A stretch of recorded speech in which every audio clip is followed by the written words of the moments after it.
gentleman from Iowa, Ms. Miller Meeks, the gentleman from Pennsylvania, Mr. Joyce, and the gentleman from Illinois, Mr. Quigley. Any additional last-minute waives-ons here? Without objection, so ordered. I now recognize myself for my opening statement. Good afternoon, everyone. Sorry you were waiting. We just had votes, and I've got 2 hearings I'm running back and forth for. So I want to thank our witnesses for traveling to Washington, D.C. to testify before the committee today for a very necessary conversation regarding national security implications of the international conservation and environmental crime. When someone mentions international conservation, the first thing that comes to mind is not transnational criminal organizations or terrorist groups, but increasingly these criminal networks and nefarious actors are using environmental crime to fund their organizations and inflict violence across the globe. Environmental crime is the world's 4th largest crime sector, generating hundreds of billions of dollars in revenue annually. Compared to narcotics and human trafficking, wildlife trafficking is met with much less stringent enforcement, and many of our enemies around the globe have taken note and are starting to stick their finger into this pie. Whether it's cartels such as Sinaloa or Newt in Latin America, and Al-Qaeda and ISIS affiliates throughout Africa and the Middle East, or China's exploitative deep water fleet operating across the high seas. America's adversaries have taken advantage of the low-hanging fruit that is environmental crime. To make matters even harder to follow, wildlife trafficking is utilized by cartels and Chinese affiliated organizations as a form of money laundering. Cartels will barter wildlife products such as rare hardwoods, like today's most trafficked wildlife commodity, rosewood, or other animal products, which are often sold as luxury goods or used in traditional Chinese medicines with Chinese groups in exchange for precursor chemicals used in the production of fentanyl. Essentially, these trafficked goods coming from endangered species are being used to fuel the opioid epidemic that has gripped our country, all at the fault of China. Across the globe, in the Central African Republic, Russia's Wagner Group has secured a 30-year-long logging concession to exploit Africa's nation's weak governance and natural resources. If the Wagner Group extracts wood from just a third of this allotted land, it is estimated that this revenue will generate over $900 million. Wow. Not only are these environmental crimes funding cartels and the opiate epidemic, but wars perpetrated by Russia and their mercenaries as well. As part of the Convention of the International Trade of Endangered Species, or CITES, the United States has a strong commitment to address wildlife trafficking, which is displayed throughout our implementation of the Lacey Act. Despite our strong regulations, some illegal suppliers are still able to slip through the cracks and access the lucrative American market through mislabeling practices or laundering their goods through countries with much more lax oversight, such as China. Today, we'll be hearing from witnesses coming from industry groups, academia, and prior service with the Fish and Wildlife Service about the disastrous effects of wildlife trafficking, illegal logging, and illegal, unreported, and unregulated fishing have towards our nation's economic, border, and resource security. These effects don't just allow criminal groups to proliferate, but these crimes cause downstream consequences that ultimately harm American producers properly operating according to the rule of law. I look forward to the hearing from our witnesses today about how these crimes are proliferating and the ways that we can mitigate their consequences. I thank you, and I now recognize the ranking member, Ms. Dexter, for her 5 minutes. Thank you, Mr. Chairman, and thank you to the witnesses for being here today. Wildlife trafficking has spiraling impacts. It makes entire ecosystems more vulnerable to collapse. It threatens the foundational biodiversity on which all economies depend. It undermines legitimate businesses that work hard every day to operate within the law. In the case of illegal, unreported, and unregulated fishing, the human rights abuses are appalling, and food contamination issues are widespread. But as a physician, I want to focus on an under-recognized national security threat, the spread of dangerous pathogens through international wildlife trade, both legal and illegal. The 2018 National Biodefense Strategy, released by the first Trump White House, says it plainly. Biological threats, whether naturally occurring, accidental, or deliberate in origin, are among the most serious threats facing the United States and the international community. Outbreaks of disease can cause catastrophic harm to the United States. They can cause death, sicken and disable on a massive scale, and they can also inflict psychological trauma and economic and social disruption. Again, that was the Trump administration.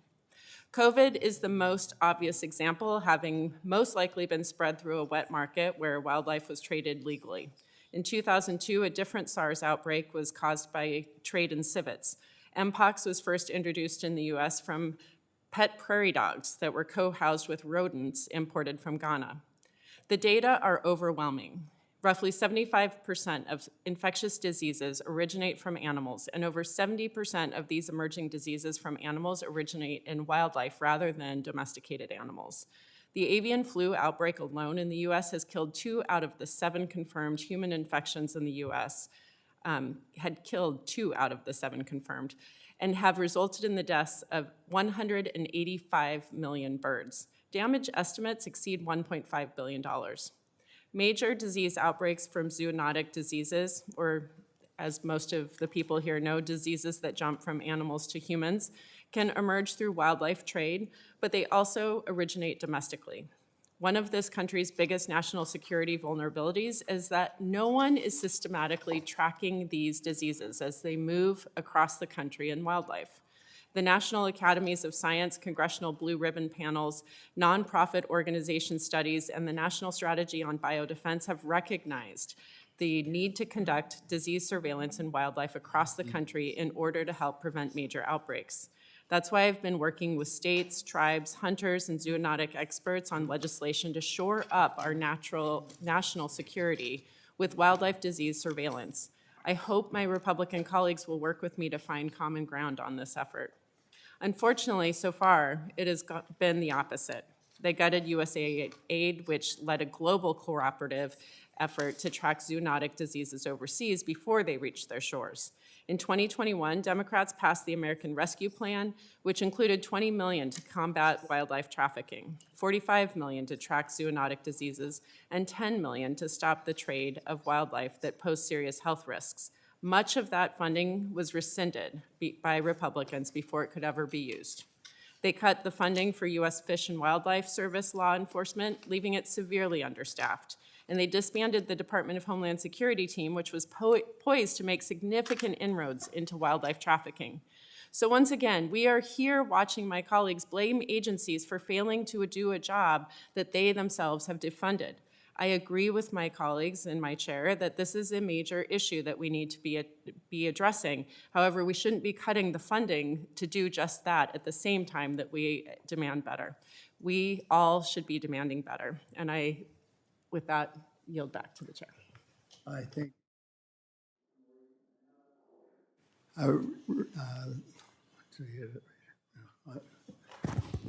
the full committee chairman, Mr. Westerman, for his 5 minutes.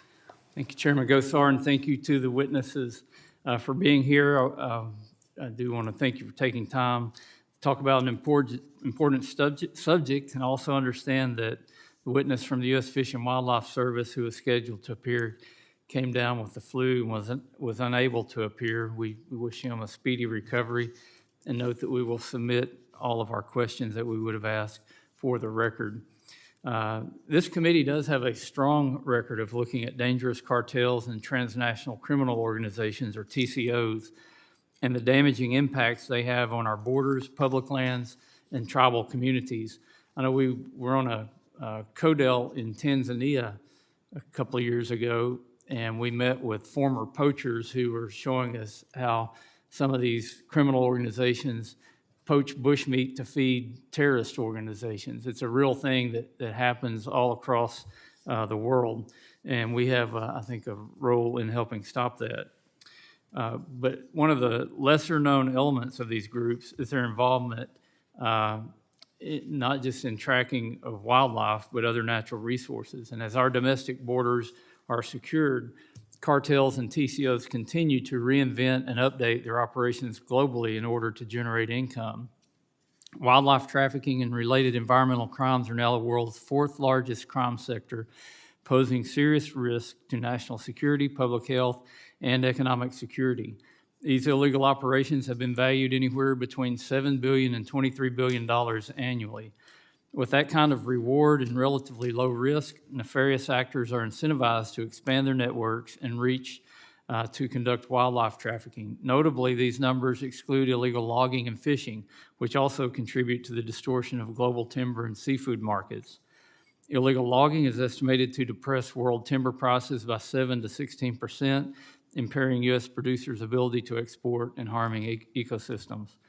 Illegal, unreported, and unregulated, or IUU fishing, forces American seafood producers to face competitors who bypass the regulations and operational costs, and one of the worst offenders being the People's Republic of China.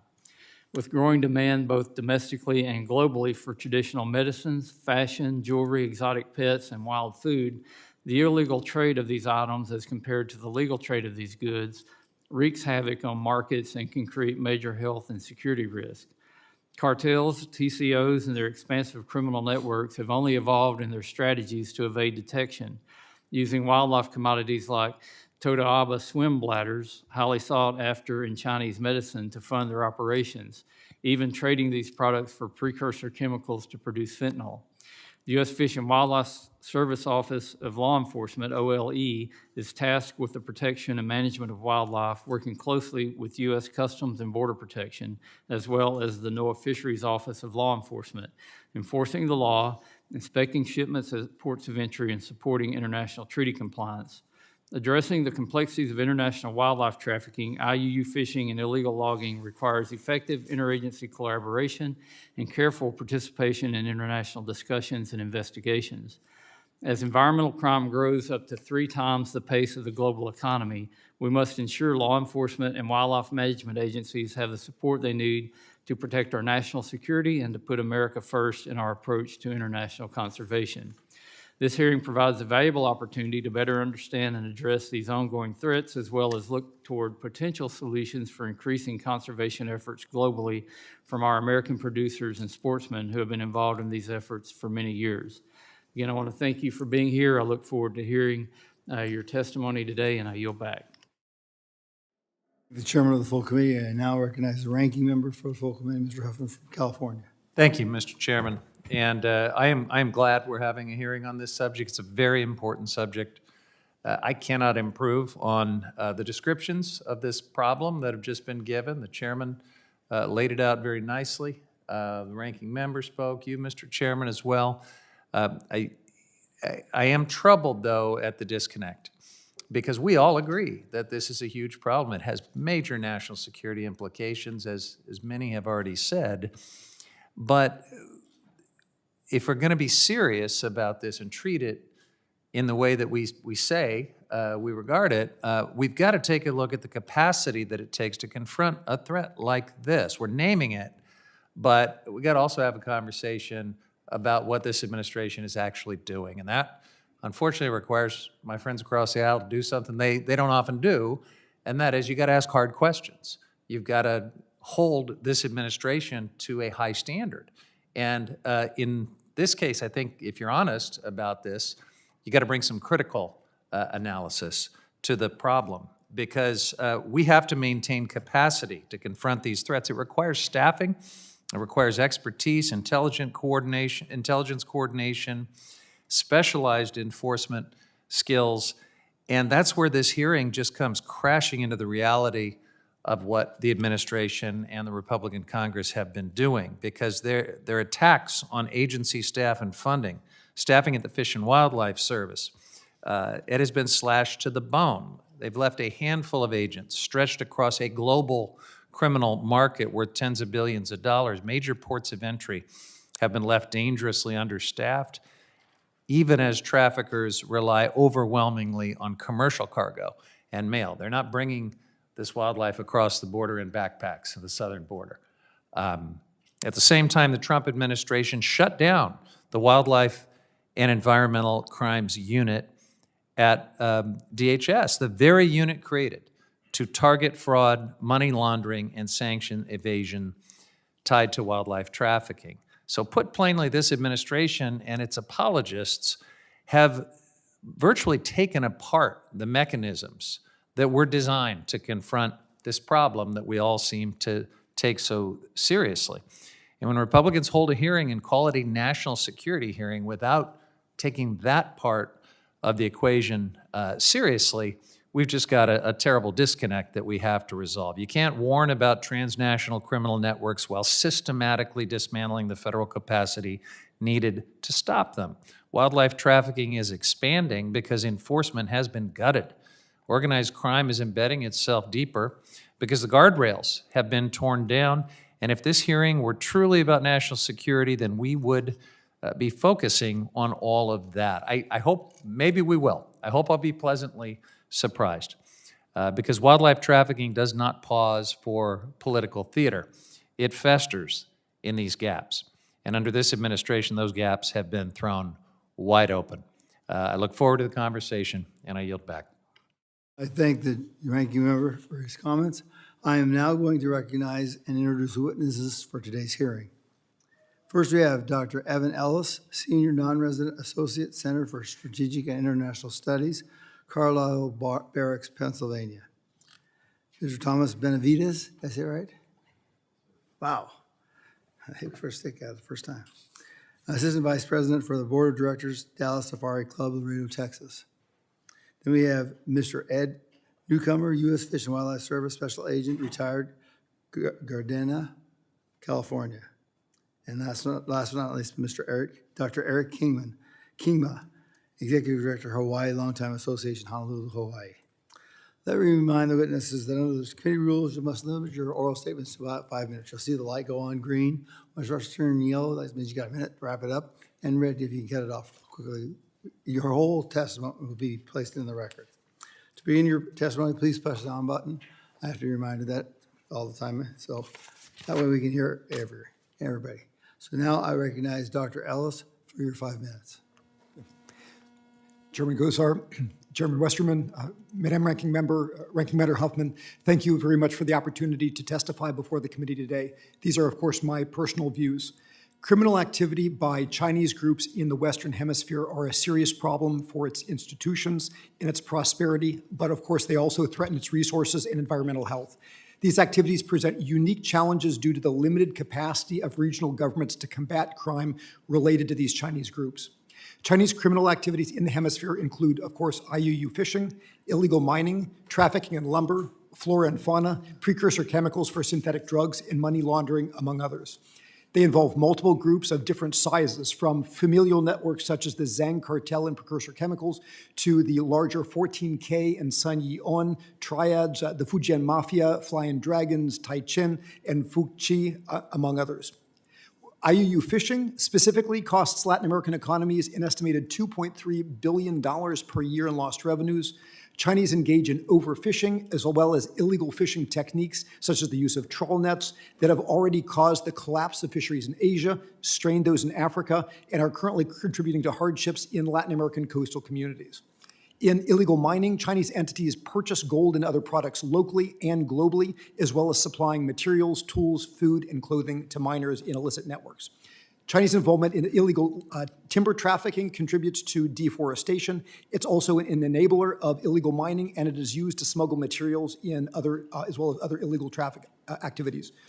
Chinese company Baishan Lin was implicated, for example, in illegal timber exports in Guyana, while in Peru in 2021, Luis Hidalgo Okamura, the governor of Madre Dios province, was named in a timber smuggling case involving Chinese entities, to give one example. In wildlife trafficking specifically, PRC demand includes that for reptile skins, shark fins, jaguar and puma skins and teeth, butterflies, Totoaba swim bladder, as the chairman mentioned, as well as seahorses and various other flora and fauna. Chinese wildlife poaching does increase the peril to endangered species while generating illicit funds that undermine government control of the territories in which they operate. In narco-trafficking, PRC-based groups do send precursor chemicals to laboratories in Mexico and elsewhere. Fentanyl, specifically from Chinese precursors, killed an estimated 48,000 Americans last year by overdose. In money laundering, the activities of Chinese gangs and companies and financial institutions has proliferated opportunities for criminal groups to hide their illicit earnings in ways that are faster, cheaper, and harder to detect. Specifically in the Western Hemisphere, the U.S. Treasury in 2024 stated that these organizations, quote, have become more prevalent and are now one of the key actors laundering money professionally in the United States and around the globe. Because Chinese illicit networks operate both in Latin America and the United States, they potentially support also PRC espionage activities here. With respect to human trafficking, anecdotal evidence suggests that a racket involving prepayments to move ethnic Chinese through networks from the PRC to the U.S. through multiple Latin American countries, collaborating with local Chinese gangs and Chinese communities. Specifically, in 2024, evidence suggests that more than 30,000 Chinese were intercepted crossing the southern border from the U.S. into the United States from Mexico, creating opportunities for PRC security services to potentially use at least some of these for the purpose of espionage in a future conflict with the United States. The phenomenon of informal PRC police stations in the region also shows that PRC interfaces with this diaspora in the region in non-transparent and coercive ways, creating further opportunities for espionage and other damaging activity.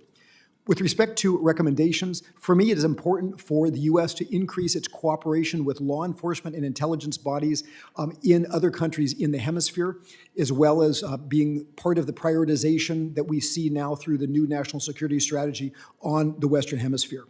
While Latin America often pushes back on U.S. pressure regarding Chinese commercial activities in the hemisphere, for me, cooperation on Chinese organized crime could be a win-win for our relationship with the region, helping it to combat illicit activity which would violate our collective sovereignty, our collective resources, destroy our collective environment, and undermine the rule of law.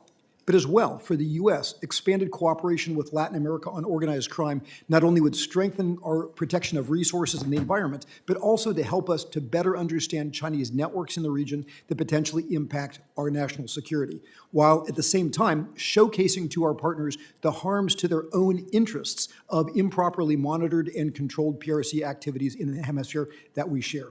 Thank you very much for your time and considering my testimony today. Thank you, Dr. Ellis. I now recognize Mr. Benavides.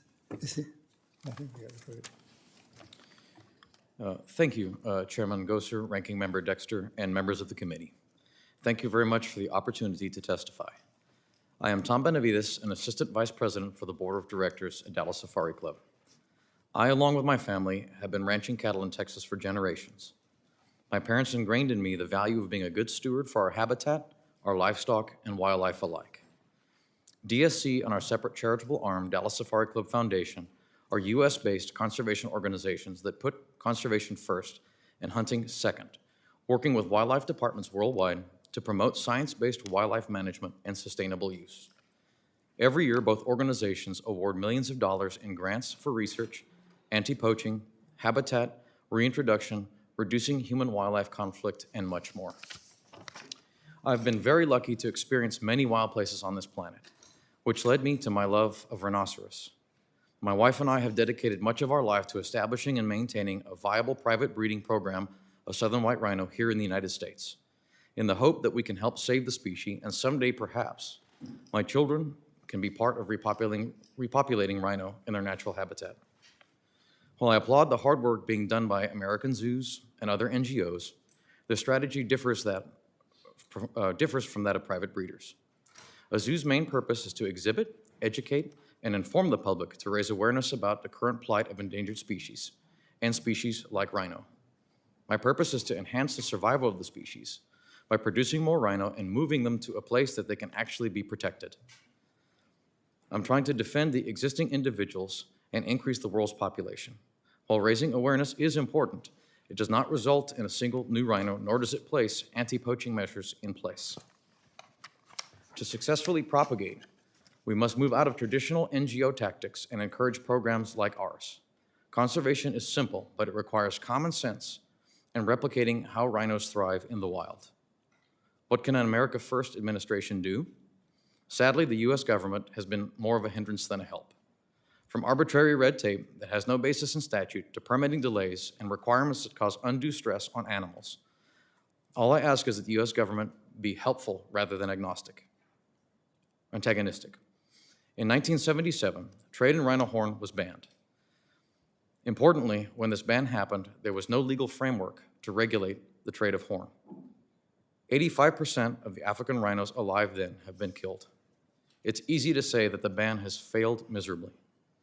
The U.S. must support legalizing the regulated trade of horn, And in case you didn't know, rhino horn can be removed with no negative impact to the animal, and it does grow back. My hope is that the United States will stop their de facto, decades-long support of the black market and open avenues for the regulated trade of horn. Nothing less than this will be sufficient to save rhino. Thank you very much for your time. Thank you for your testimony. Now I recognize Mr. Newcomer for his. Mr. Chairman, members of the committee, good afternoon. My name is Ed Newcomer, and I was a special agent for the U.S. Fish and Wildlife Service for more than 20 years. I worked primarily on international wildlife trafficking cases and worked overseas for extended periods of time, including a 6-month assignment in Southeast Asia and a 5-year assignment as the senior U.S. wildlife law enforcement official covering 9 countries in Southern Africa. As an agent, I successfully served under the Bush, Obama, Trump, and Biden administrations. It was under the first Trump administration that I worked with political appointees at the State Department and U.S. ambassadors to draft and implement the U.S. visa ineligibility for wildlife and timber traffickers. No other country in the world has a visa rule like that. It's a tool that helps us keep foreign nationals involved in wildlife trafficking out of the United States. I currently teach courses on criminal justice and administrative law at California State University at Dominguez Hills, and I serve as the International Law Enforcement Advisor for the nonprofit organization known as Wildlife Investigators Training Alliance. International and wildlife and timber trafficking is a major source of revenue for criminals around the world. It generates many billions of dollars in illegal revenue every year. The groups that control smuggling routes, they don't care what contraband flows along those routes. They only care about money. Accordingly, the same routes used to smuggle drugs, guns, and people are also used to smuggle wildlife. But our wildlife is not as renewable as we might think. While criminals can cook up more methamphetamine or manufacture more guns, if we allow wildlife to go extinct, we can't make more rhinos, we can't make more California condors, sea turtles, or grizzly bears. International crime in general creates national security problems for the United States. Criminal operatives corrupt law enforcement and judicial systems around the world, and this creates opportunities for U.S. adversaries to capitalize on corrupt systems and foreign officials. While I was serving in Africa, I was made aware of a map of Chinese infrastructure projects that overlaid perfectly against a map of elephant and rhino poaching hotspots. That's no coincidence. Members of Chinese wildlife trafficking criminal groups embed themselves around these infrastructure projects and arrive with briefcases full of cash. That's money that represents several years of salary for the local wildlife investigator or ranger. International wildlife trafficking also poses serious risks to the health and economic stability of the United States. Every year, smugglers bring live wild birds into the U.S. from Vietnam. These birds are frequently hidden on the smugglers' bodies while they fly inside the passenger compartments of long-haul commercial flights. The most virulent strain of bird flu happens to come from wild birds in Vietnam, and it kills about 50% of the humans who contract it. Imagine the consequences if that strain makes one small mutation that allows it to easily jump from human to human while maintaining that lethality. The highest death rate during the COVID pandemic was 3%. I gotta be honest, I lay awake at night wondering what will happen to this country if an easily transmissible, high mortality variant of bird flu arrives on an airplane. There are other zoonotic diseases that have an impact on our national security. Newcastle's disease infects domestic poultry and comes from wild birds like parrots. We know that an outbreak of Newcastle's disease in Southern California during the early 2000s originated from wild parrots smuggled into the US from Mexico. That outbreak resulted in the destruction of more than 3 million chickens and economic damages approaching $300 million. It literally put farmers out of business and raised prices for Americans at the grocery store. Combating international wildlife trafficking requires strong international relationships. Cooperation is really the best way to put America first. In Africa, I helped capture 3 major wildlife traffickers in Botswana, Malawi, and South Africa. That was only possible because of the strong, trusted, and mutual relationships the U.S. had with those countries.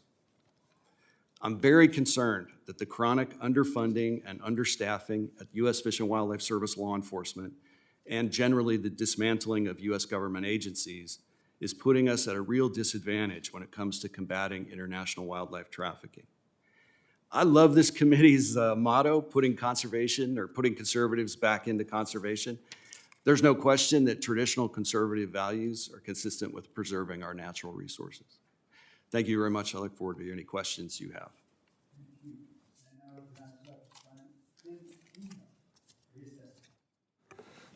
Chairman Gosar, Ranking Member Dexter, and distinguished members of the committee, thank you for the opportunity to testify on this important topic. I serve as Executive Director of the Hawaii Longline Association, representing 150 U.S.-flagged Hawaii-based vessels targeting tuna and swordfish. The Hawaii Longline fleet is a major fishery in the United States, and we're the largest food producer in the state of Hawaii. Annual landings exceed 30 million pounds with a dockside value of roughly 120 million. The landed value of the Hawaii Longline fleet consistently ranks Honolulu Harbor within the nation's top 7 ports in terms of fisheries economic value. Around 80% of our fishing efforts on the high seas amongst foreign competition. We also face daily competition in the U.S. market from foreign seafood imports. And most of the seafood comes from fleets that are heavily subsidized, poorly monitored, and subject to minimal environmental laws and enforcement. By contrast, U.S. fisheries operate under some of the most stringent regulatory frameworks in the world and is unmatched in terms of monitoring and enforcement. This makes the United States a global leader in marine conservation, protection, and management. Despite this leadership, U.S. seafood producers have lost or continue to lose serious ground in the U.S. market. Imports, often 30 to 50% or more cheaper, are displacing domestic products across nearly every major fishery. NOAA reports that 70 to 85% of seafood consumed in the U.S. is imported. In 2023, imported seafood totaled $25.5 billion, contributing to a seafood trade deficit exceeding $20 billion. Over the last 30 years, the inflation-adjusted value of foreign imports in the United States has increased by 130%. Foreign producers benefit from lower labor costs, government subsidies, weaker environmental standards, and cheaper processing, advantages U.S. fishermen do not have. It's estimated that 15% of wild-caught seafood imported in the United States comes from IUU fisheries.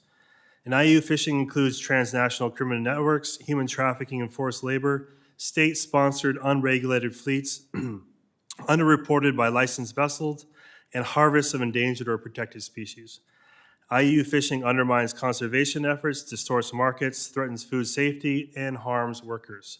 Preventing IUU-associated seafood from entering the United States market is essential for national security and marine conservation, economic fairness, and consumer protection. The United States seafood market is among the world's largest. As such, the United States government has a tremendous ability to level the playing field between domestic fisheries and international fleets through the power of market access. For example, the Marine Mammal Protection Act import provisions give the United States a powerful tool to level the playing field. However, after nearly 50 years on the books, the National Marine Fisheries Service issued its first foreign fishery determinations just last year in September. Of 2,500 assessed fisheries from 46 countries, only 9% were found to be not comparable to U.S. marine mammal protection standards. Most industrial fleets, including China's, received passing grades. This was a missed opportunity to hold foreign fleets to the same standards required of U.S. fishermen. China is the world's largest fishing nation, and its global fisheries reach is unmatched. Chinese fishing vessels fish in all of the world's ocean and the exclusive economic zones of 90 countries. China's fishing footprint and influence has grown tremendously in the U.S. or in the Pacific Islands region. And for example, Chinese flag tuna vessels operate in the EEZs of the Federated States of Micronesia and the Republic of Marshall Islands, both former U.S. trust territories and current COFA states. Chinese flag vessels offload to Chinese-owned processing and Chinese-owned distribution companies that ship fresh daily into the United States. China also maintains close ties with Kiribati, Hawaii's nearest foreign neighbor. The Kiribati Line Islands lie roughly 1,000 miles to the south of Pearl Harbor, and China's growing presence there raises geopolitical and IUU-related concerns. China's distant water fleet is not monitored to international standards, and its reporting is widely viewed as unreliable, and multiple investigations have documented forced labor in their supply chain. No doubt, seafood supply chains are complex and opaque. A single fish may be caught from a vessel from country A in waters of country B, transshipped at sea from a vessel from country C, and then processed in a country D, and then imported into the United States. Certainly, there are actions the United States could take, such as restricting imports that fail to meet U.S. standards, strengthening international engagement through RFMOs, eliminating harmful foreign subsidies, implementing electronic supply chain tracking that requires NOAA seafood import monitoring program for all species, as well as expanding country of origin labeling to restaurants. Benefits from these actions will be strengthening ocean conservation, supporting the long-term viability of American fisheries, and protecting U.S. consumers. Thank you. Members for their questions. I'll start with Mr. Begich, the gentleman from Alaska. Thank you, Mr. Chair. I'll start with you, Dr. Kingma. I represent Alaska, where commercial fishing is our largest private employer, and our fishermen are among the most regulated in the world. Yet cheap foreign imports devastate prices for Alaska salmon, pollock, crab, and other species. You note NOAA gave China's fleet a passing grade under MMPA import provisions. How was that possible given China's documented IUU practices, and what should Congress do, in your view, to ensure those provisions protect American fishermen? Yep, thank you very much for the question, Congressman. And Hawaii certainly shares a lot of the same concerns with Alaska and the importance of fisheries to our state. We were highly surprised to find that NOAA made those comparability findings for China. And I think one remedy might be that Congress directs the National Marine Fisheries Service to immediately investigate those determinations again and quickly, because we don't necessarily believe they made the right call there. Thank you. And a follow-up question, you noted that 70 to 85% of U.S. seafood is imported, with an estimated 15% from IUU fisheries.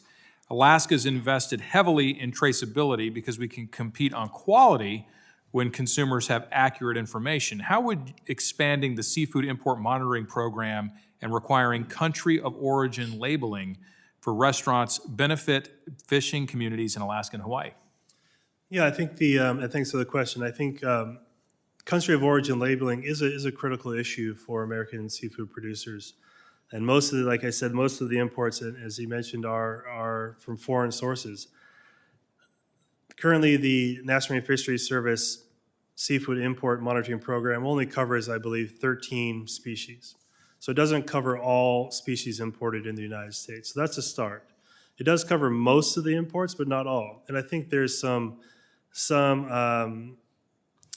differences in how seafood imports are coming into the United States with what harmonized tariff number or schedule and how they're actually being certified and entering in. So there could be some improvements in the certification or supply chain tracking in the United States, including digitizing those supply chains like the EU has just done for their seafood imports. So there could be major steps taken there. And then country of origin for restaurants currently only applies to retail. So say Alaska salmon fillet has the origin, but then once that product is, and only, like I said, is maintained for retail, but not restaurants. And most seafood is actually consumed in restaurants. And so you really don't know what you're getting. So I do think there could be a lot of room for improvement for consumers to understand and make the choice of where their seafood, where they want to buy their seafood and where it comes from. Thank you. Dr. Ellis, you mentioned illegal mining in your opening remarks. Illegal mining denies citizens of other nations the benefit of mineral wealth. It funds illicit criminal activities, and of course, it destroys the environment. What do we need to do to end this practice? Specifically, you need a series of controls, in part. What actions would you recommend Congress take? I think specifically, number one, a emphasis on increased law enforcement collaboration, as well as the strengthening of relevant institutions of our local partners. I'll give you an example. Peru's control over what comes out of mines is relatively good relative to Bolivia. We have an opportunity with the new Bolivian government of Rodrigo Paz now, who's very willing to cooperate with the United States, but there's a need for strengthening oversight of oftentimes gold, which is illegally mined in places like Madre de Dios, Peru, but is laundered through Bolivian mines. I think working more closely with the Bolivians, as well as having expanded traceability, much like you have with African conflict diamonds and things like that, could help to do that. And that certainly also applies in places like the interior of Suriname, the interior of Guyana, the interior of Colombia, where again, it's not just about the drugs, although it's certainly about that. It's about, the Faja de Orinoco, the Orinoco Belt in Venezuela, where we have new leverage over the current government, is probably another place where we can increase those controls. Thank you very much. I notice that my time is about to expire. I have so many more questions, but I appreciate everyone's testimony and participation in today's hearing. And with that, I yield back. I thank the gentleman. The gentleman from Illinois, Mr. Quigley, is now recognized for his 5 minutes. Thank you, Mr. Chairman. I appreciate the accommodation. I waived onto this hearing because I'm a co-chair of the Animal Protection Caucus. I have several bills related to this topic: the Wildlife Confiscations Network Act and the Captive Primate Safety Act. Mr. Newcomer, let me ask you, we've seen a disturbing number of stories about the smuggling of spider monkey babies across the southern border. From 23 to 25, 109 baby spider monkeys were confiscated at the U.S.-Mexico border. And the U.S. Fish and Wildlife officials say that's only a fraction. What's the driving factors for this particular trade? And what's the process? Are we succeeding in getting those confiscated wildlife animals into accredited care facilities? So the really tragic thing about the spider monkey trade is that it really comes down to the fact that they're cute. And what's really driving that trade is that it's social media and the ability to use the internet to buy and sell and offer to sell exotic animals very easily. If any of us picked up our phones right now and just went to Instagram and searched monkey or baby monkey, we would find hundreds of videos of baby spider monkeys wearing diapers, wearing clothes, looking very friendly and dancing around. And every time one of those ads or one of those posts gets on social media, it creates demand. And people say, gosh, I want a baby spider monkey. And that drives the trade. And that allows, once people start going out and looking for it, it allows the poachers to find a market very easily. There was a recent, I think it was a CBS News report that demonstrated just how easy it is to get a spider monkey. A reporter in Texas just made a few inquiries using social media, and before she knew it, she was meeting at Home Depot parking lots, actually having baby spider monkeys offered to her. Now, as to your second part of your question, for years, the U.S. Fish and Wildlife Service has struggled with how to place live exotic animals. We're unique in law enforcement in that our evidence that we seize often has to be fed and cared for. We can't just put it in an evidence locker if it's a live animal. So during my career, there were many occasions where I arrested somebody at the airport at 11 o'clock, 12 o'clock at night with a live animal strapped to their body. I now have to take that person to jail, but when that's over, I have to figure out how to feed this animal and how to care for it. And in the past, it was really just individual agents and wildlife inspectors who knew somebody at a zoo or knew a wildlife rehabilitator that they could call at 2 in the morning and say, hey, can you help me? There's been a recent move to develop the Wildlife Confiscation Network, a live wildlife confiscation network, and that has been incredibly helpful to U.S. Fish and Wildlife Service law enforcement. It's a network that basically has other people who are already connected in and with numbers and call trees, so that if an animal comes in to say LAX, whether it's a monkey or a snake or whatever, and it's confiscated, the U.S. Fish and Wildlife Service agent or wildlife inspector simply has to make a call to the Wildlife Confiscation Network Coordinator. Yes, And sir. I appreciate that, given the short time. Yeah, yeah, sorry. I don't mean to cut you off, but, and I was at Born Free in South Texas, you lived this. Do you think the word is out there about the concerns for the proximity, the health issues of these primates having close contact with humans? I mean, are we trying to educate the public on that as well? That's a real concern and a real issue. I don't think the public realizes just how dangerous a primate can be, whether it's disease or not. But once that primate gets older, they bite and they scratch, and those scratches can cause serious diseases in humans. The sad thing is that a lot of these primates, as they get older, they will have their canine teeth removed so that they can't bite. And that, that's a horrible thing to do to an animal that relies on its teeth as part of its just day-to-day living. Can you, some of the other health issues that come from primates that you could list now, the Oh, my disease gosh. issues? Yeah, because they're primates, just about every disease that humans can get, primates can get. So it could be anything from, drug-resistant tuberculosis. Herpes can be spread through primates. Of course, Ebola. There's all kinds of nasty things that people can get from primates. We appreciate your work. I appreciate the entire panel and their service. Thank you. And I truly appreciate the accommodation. Thank you so much. Thank you for your interest. And the gentleman from Mississippi, Mr. Rosell, is recognized for his 5 minutes. Thank you, Mr. Chairman. Before I get into my questions, Mr. Newcomer, I just want to thank you for what you've done. I spent my entire life as a local, federal, and state police officer before coming to the Congress, and I too have had many times where at 2 o'clock in the morning we had to figure out something to get something to somebody. And so usually you looked on one of your fellow members on the shift, hey, do you know somebody we can take this animal to, or whatever it was?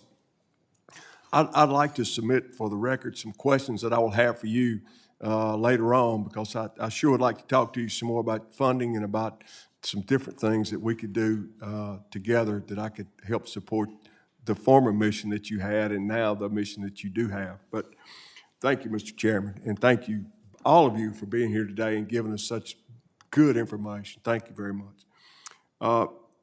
In a coastal district like mine, shrimping is not just a talking point, it's an economic reality and a way of life. Family-owned fishing boats, shrimpers, and small processors are in the communities and depend on fair access to the marketplace to survive. Right now, these producers are being squeezed out, not by better products or practices, but by foreign shrimp entering our marketplaces at no price a good American would even consider could match. That price gap it's not an accident. It's driven by dumping, government support, and serious allegations of labor abuse abroad. When shrimp produced under these conditions is allowed into the U.S. market, it doesn't just harm domestic producers, it distorts the entire system. It rewards bad actors, drives down prices, and makes it nearly impossible for U.S. shrimpers to even break even. I had them calling me last year. By the time they filled up with fuel and ice and deckhands and work, they were behind. They were going to lose money. American shrimpers we're not asking for special treatment. We're asking for a level playing field. And once we get to that and get through with this, the forced labor that we've seen from the Chinese, environmental abuse, and some of these unfair trade practices, we want to take care of our local folks, and that's what I'm here for, to try to do that. Dr. Kingma, I got a few questions for you regarding our illegal, unreported, and unregulated fishing. If unfair imports continue to go unchecked, what's the future look like for domestic shrimping in our communities? Thank you, Congressman, for the question. I think you can replace, Gulf shrimp with every single major U.S. fishery in those remarks. We are losing, and we're losing rapidly. The same case for Hawaii, Alaska fisheries, East Coast, Gulf, you name it, West Coast. The U.S. market is huge and it's powerful, so we have to use the accessibility to the U.S. market to support domestic fishermen and level that playing field. So somehow, certainly restricting imports that are subsidized, that are from IUU, is the immediate start. And then also on the regulatory aspect, leveling the playing field from the regulatory frameworks that we're subject to, those should also be applied to foreign fisheries. And in doing so, you support marine conservation and you support U.S. domestic fishermen. Thank you. Would you agree that allowing imports produced with forced labor in the United States market directly undermines American workers and lawful business? Yes, 100%. What policy recommendations do you have to curb the importations of shrimp so our shrimpers can fairly compete?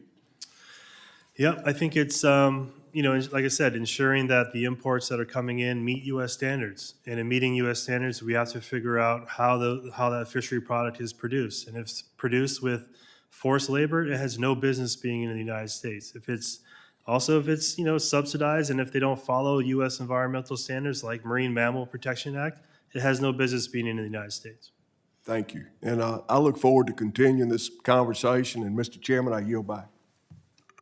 Thank the gentleman from Mississippi. I'm now going to kind of a little out of order. I'm going to go next. Because I've got votes clean across the campus here. So, Mr. Newcomer, wouldn't, you could spend all the money you want to with law enforcement, but you have to have compliance or help from the public. Would you say that would be the case? I'm sorry, I missed the very first part of your question. So you can have all the enforcement you want, but you need to help from the public, do you not? Oh, yeah, absolutely. So if you were to empower the average citizen to be part of the situation where they start looking out for animals and really will talk and tell, you can make a real big impact to that, could you not?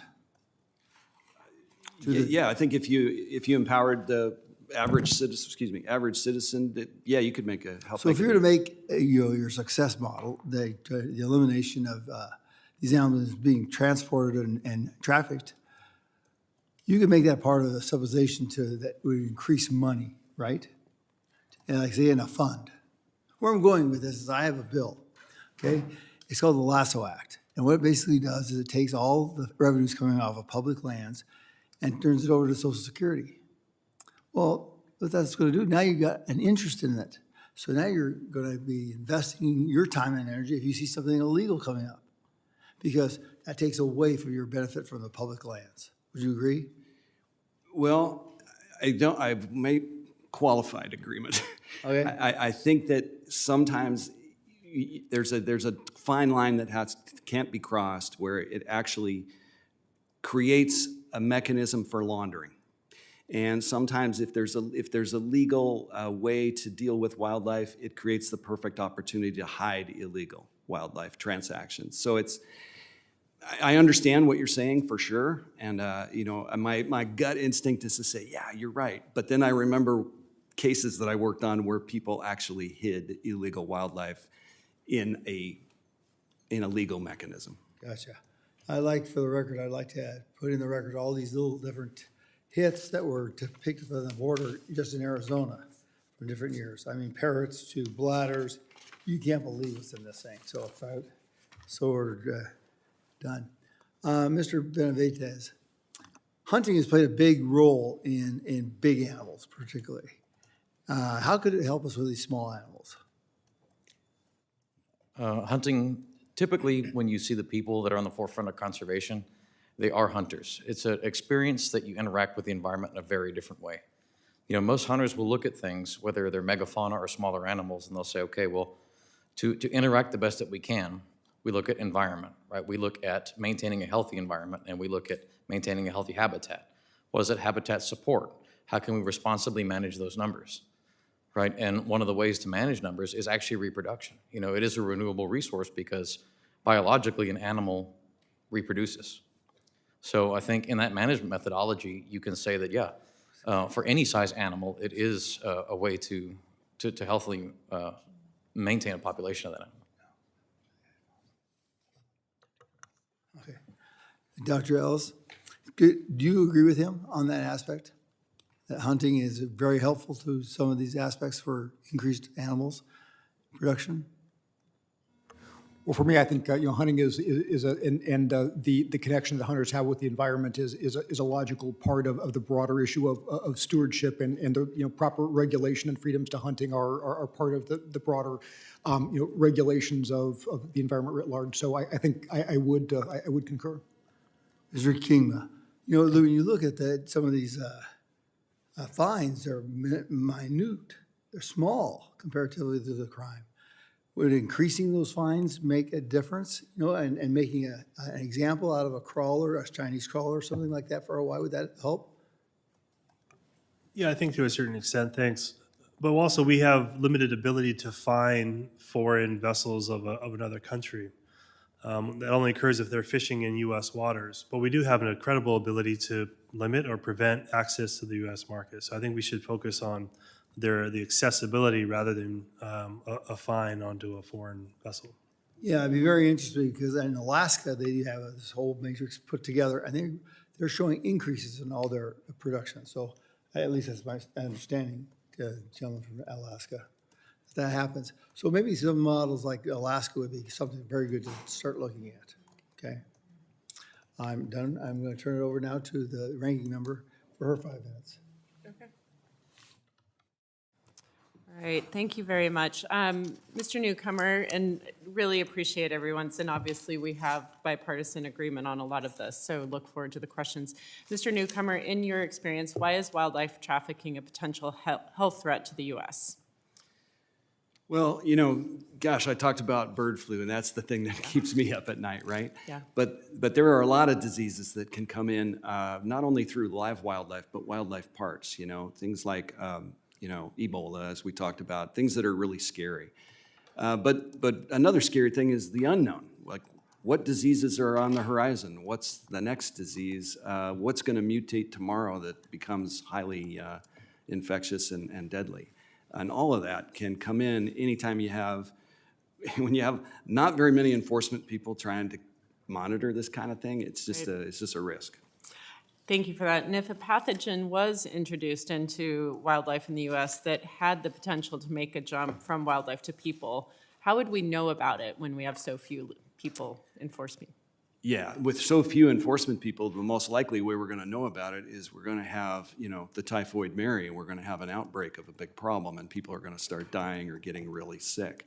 The best way to know about it, of course, is to catch it early, and that's through, robust wildlife inspection officers, numbers at the border points and the ports of entry to look for illegal wildlife coming in. Because once that happens, the wildlife can go to quarantine and be tested, and then we know, okay, we have a problem or we don't.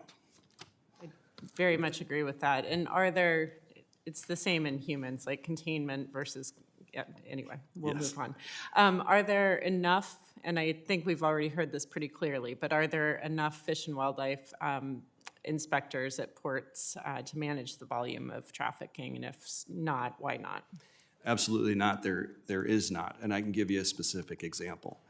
I recently learned through my contacts that there is one wildlife inspector based at the Port of Seattle. The Port of Seattle is a major port with people and cargo and everything else coming and going from all parts of the Pacific Rim, a high-risk area. One wildlife inspector cannot handle mail, sea cargo, air cargo, and passengers. It's not possible. Totally agree. Yeah, so the same is true of agents. The numbers of wildlife inspectors and agents are historically low, and I don't want to use up your time, but just briefly, keep this in mind.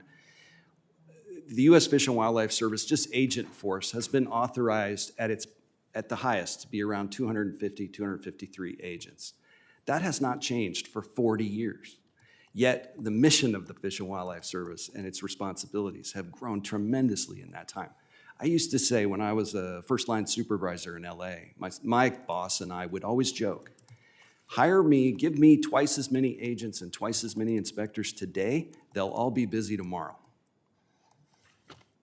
Okay, and I appreciate you elevating not only that we haven't increased the number of agents in 40 years, but we probably have a huge number of unfilled positions right now.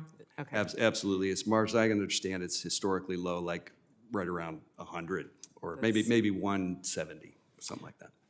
Obviously, we have a lot of work to do there. Mr. Benavides, I wanted to ask you about chronic wasting disease, which I know is a neurologically degenerative disease in deer and elk, and I practiced for quite a while in Colorado, and it was something that we thought of a lot in that area.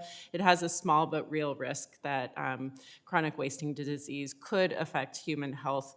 Is it fair to say it is a threat to the sport hunting industry in the U.S.? Well, yes. Obviously, coming from Texas, it's something that Texas Parks and Wildlife, our state agency, is looking a lot into, especially over the past, couple of years. Of a lot of new things have been put in place to monitor it. I am not a biologist by education, and my specialty really is megafauna like rhino, ungulates specifically. But I think any communicable disease, any responsible person should take a look at monitoring. And just so we know, it is an extremely infectious, problem, and so it captured the imagination of a lot of the hunters that I was interacting with, clearly, because nobody wants to kill their children with, an elk stake. So would you support funding to be allocated to states and tribes to track chronic wasting disease, other diseases like it in the wild as a way to try to manage it and in some places contain it?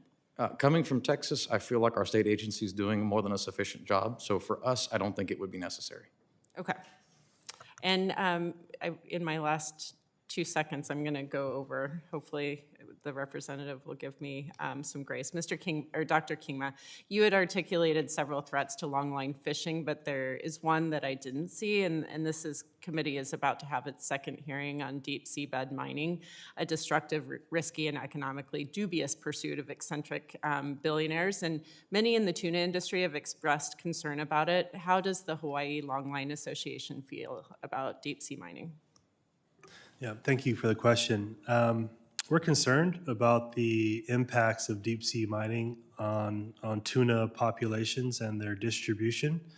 We look forward to some more of the science being available, because it is quite unknown. At this point, we're highly concerned. Thank you. I appreciate the indulgence.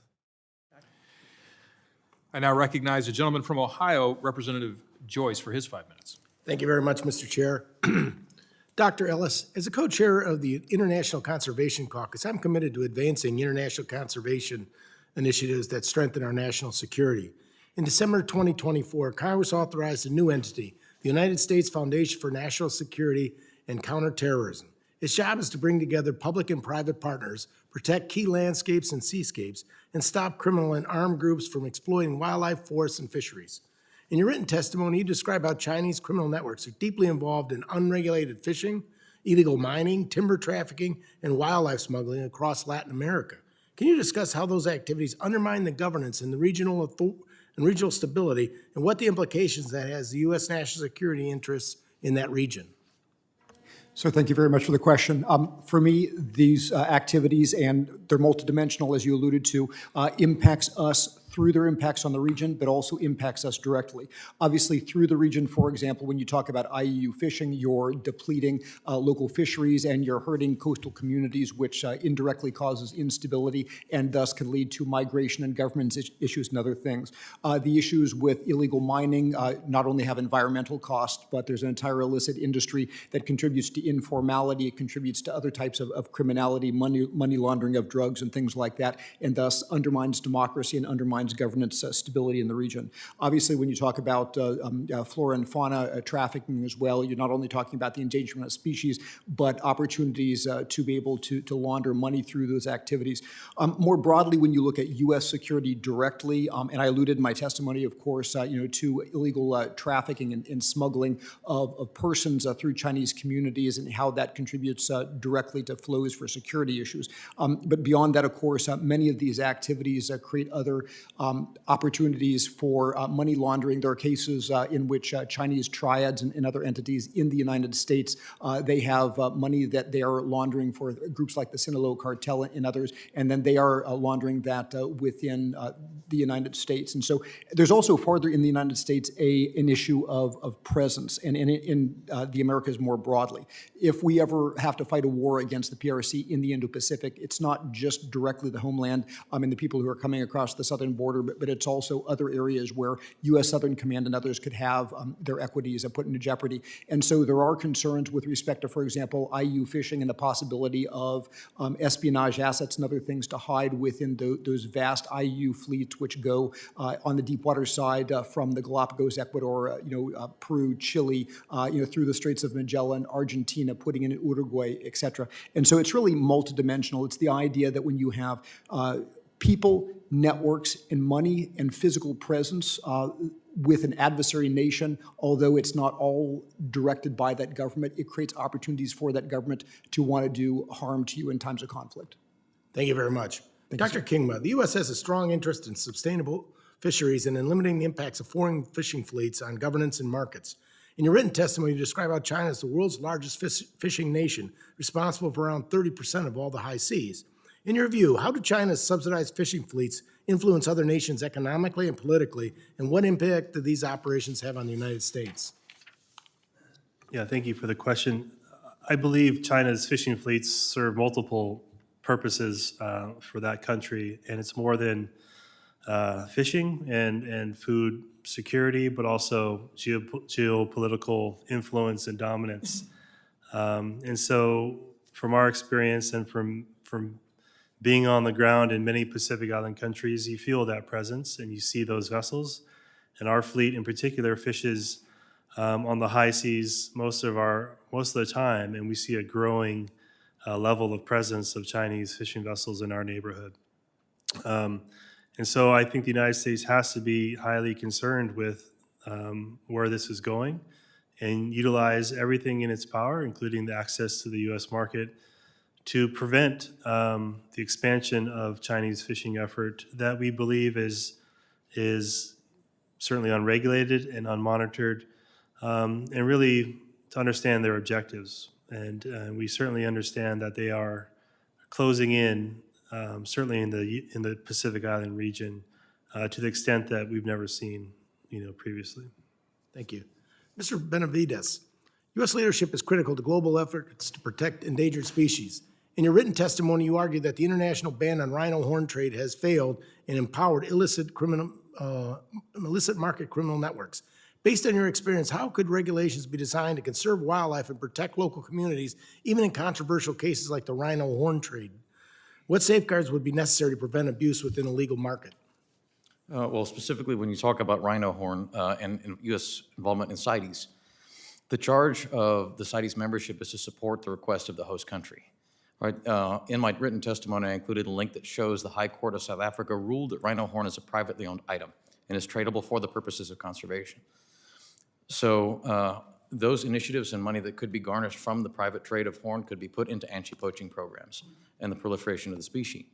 And South Africa actually has, outside of the chipping program, to track international movement of the horn, there is what they call RODIS, which is the Rhino DNA Index System, which they can actually tie the cells from the horn directly to the host animal. So you can monitor illegal trade versus legal trade. I apologize for going over time. No, I certainly appreciate it. I realize I ran over and I beg the consideration of the chair at this time. I thought the question might be worthwhile. Thank you. Or his answer would be worthwhile. It was, and I appreciate that. Thank you. We're going to go ahead and extend some time for additional questions, and I'll recognize myself for an additional 5 minutes.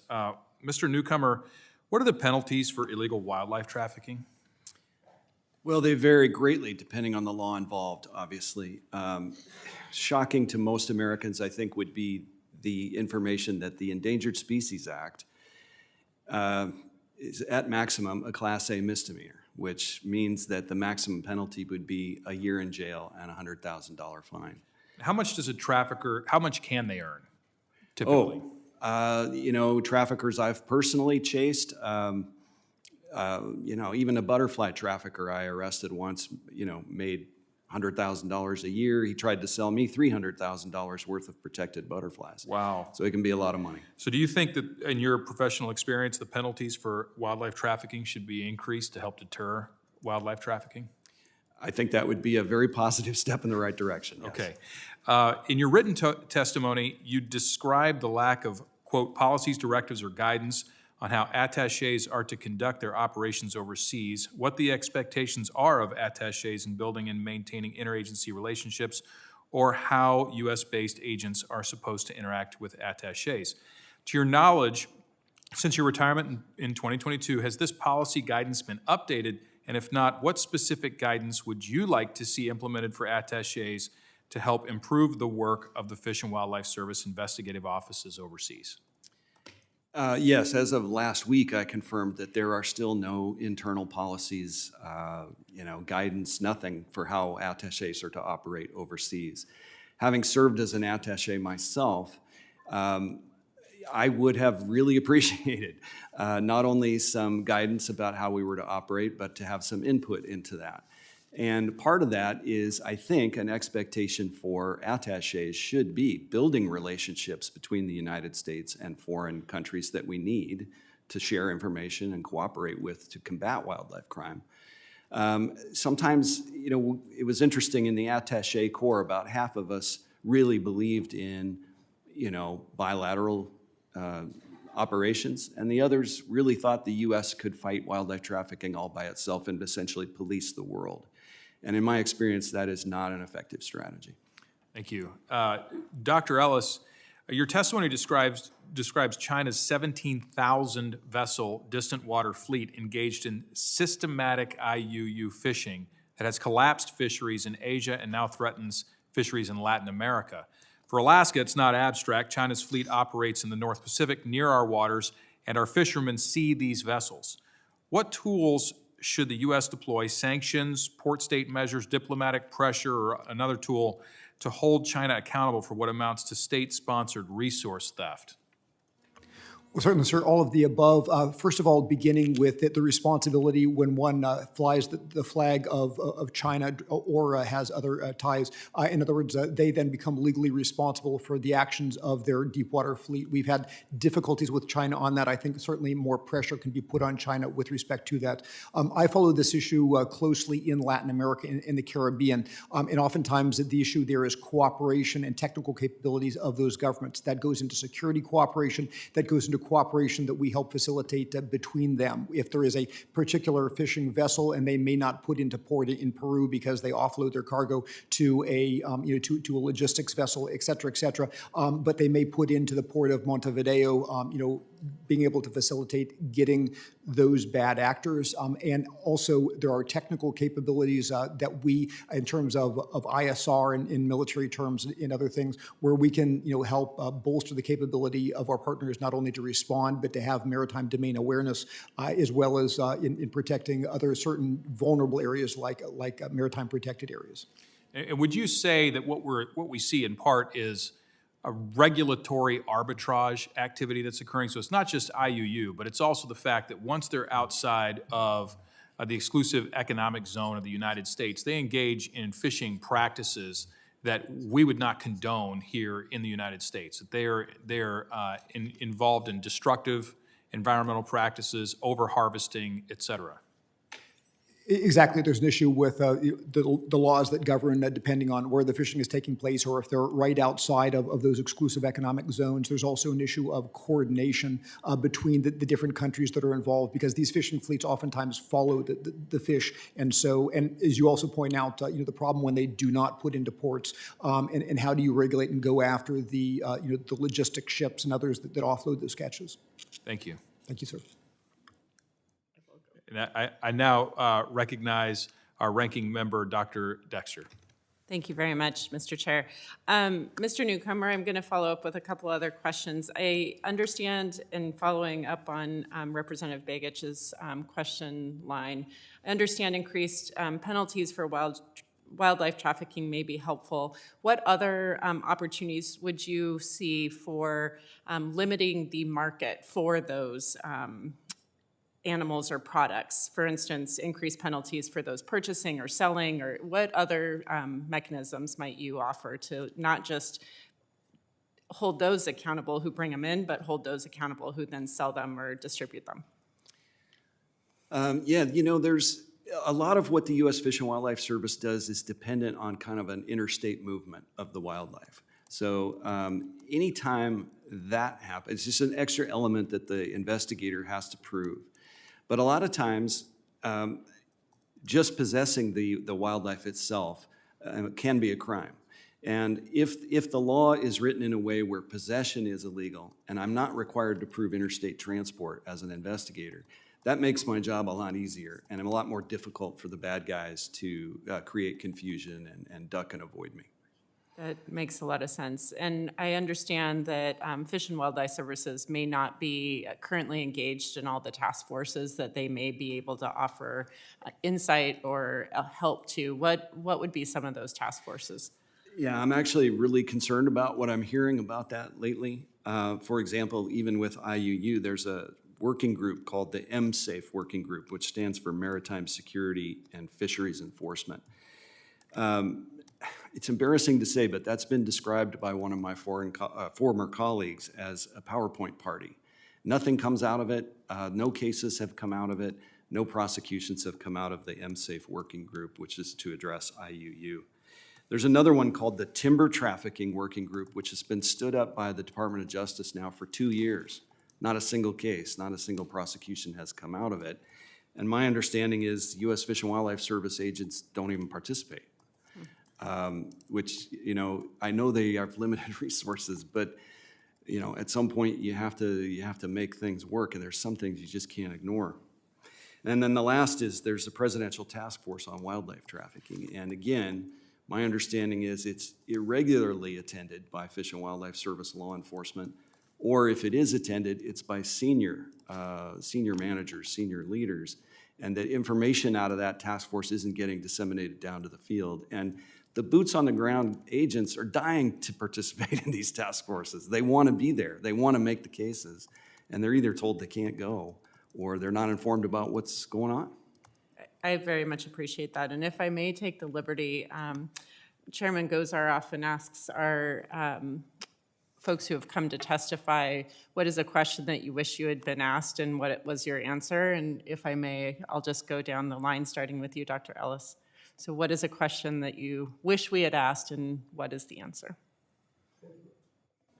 Thank you very much, ma'am. And I think we've touched on this indirectly, but for me, especially with the focus of this hearing, it is what is the relationship between these activities that are environmentally damaging, that are affecting the region where they occur, and U.S. national security. And so it's really kind of understanding how these illicit economies not only cause damage, but also create the opportunities through people, through money laundering, through physical access that also comes back to that security threat that you so aptly referred to. Very good. Thank you, Mr. Benavides. Sorry. Thank you. I guess the most important to me, near and dear to my heart, would be how do you effectuate the illegal markets by removing the market? And specifically with things like rhino would be, what is the silver bullet that you need to kill the werewolf that's affecting these animals? And that's simply deregulating the trade of the horn. Deregulating the trade of? The horn. The horn. Great. Thank you. And Mr. Newcomer? Thank you, ma'am. I would love to talk about this issue, but we do not have enough time on the rhino horn. But I think my major thing, since we have talked a lot today about increasing penalties, sentences, the real issue with the sentences is when you get to the sentencing guidelines. And I don't know how much power Congress has to make those changes, but the U.S. sentencing guidelines have not changed with regard to wildlife crime, environmental crime for decades. And it doesn't really matter how much jail time you put on a particular piece of legislation. Ultimately, when that person is sentenced, a judge is going to be looking at the sentencing guidelines. And as long as they remain as low as they are, with some wildlife crimes being the same as vandalism of an outhouse at a national park, the person's not going to get any jail time because that's not the way the guidelines work. So the guidelines have got to be amended and changed and brought up to where we are in the world. Thank you. Also very helpful. And Dr. Kingsma? Yeah, thanks. I think one question how could Congress, the U.S. government, support American fishermen? I think one answer is certainly restrict or prevent imports that we're competing with, certainly those subsidized imports, but also support American fishermen like Congress supports American farmers. We don't have a fisheries bill. There's a farm bill. And so it could be in promotion, it could be loans, low interest loans, development, a whole range of things. Fishermen need support now more than ever. Thank you. I will channel my colleague, Representative Hoyle, and say she would wholeheartedly agree with you on that. So thank you very much. I yield back. Gentlelady yields. I thank the witnesses for their valuable testimony and the members for their questions. The members of the committee may have some additional questions for the witnesses, and we may ask you to respond to these in writing after the hearing. Under Committee Rule 3, members of the committees must submit questions to the subcommittee clerk by 5 p.m. on Monday, January 26th. The hearing record will be held open for 10 business days for these responses.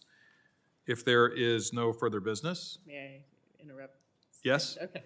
I'm sorry, Mr. Chairman, I ask unanimous consent to enter into the record 3 letters addressed to this committee regarding today's hearing. The first is from Lincoln Park Zoo, dated January 20th, 2026. Second is from the Conservation Society of California at the Oakland Zoo, also received January 2026. And the third letter is from the Animal Welfare Institute, dated January 21st, 2026. Without objection, so ordered. Thank you very much. And without objection, the subcommittee stands adjourned.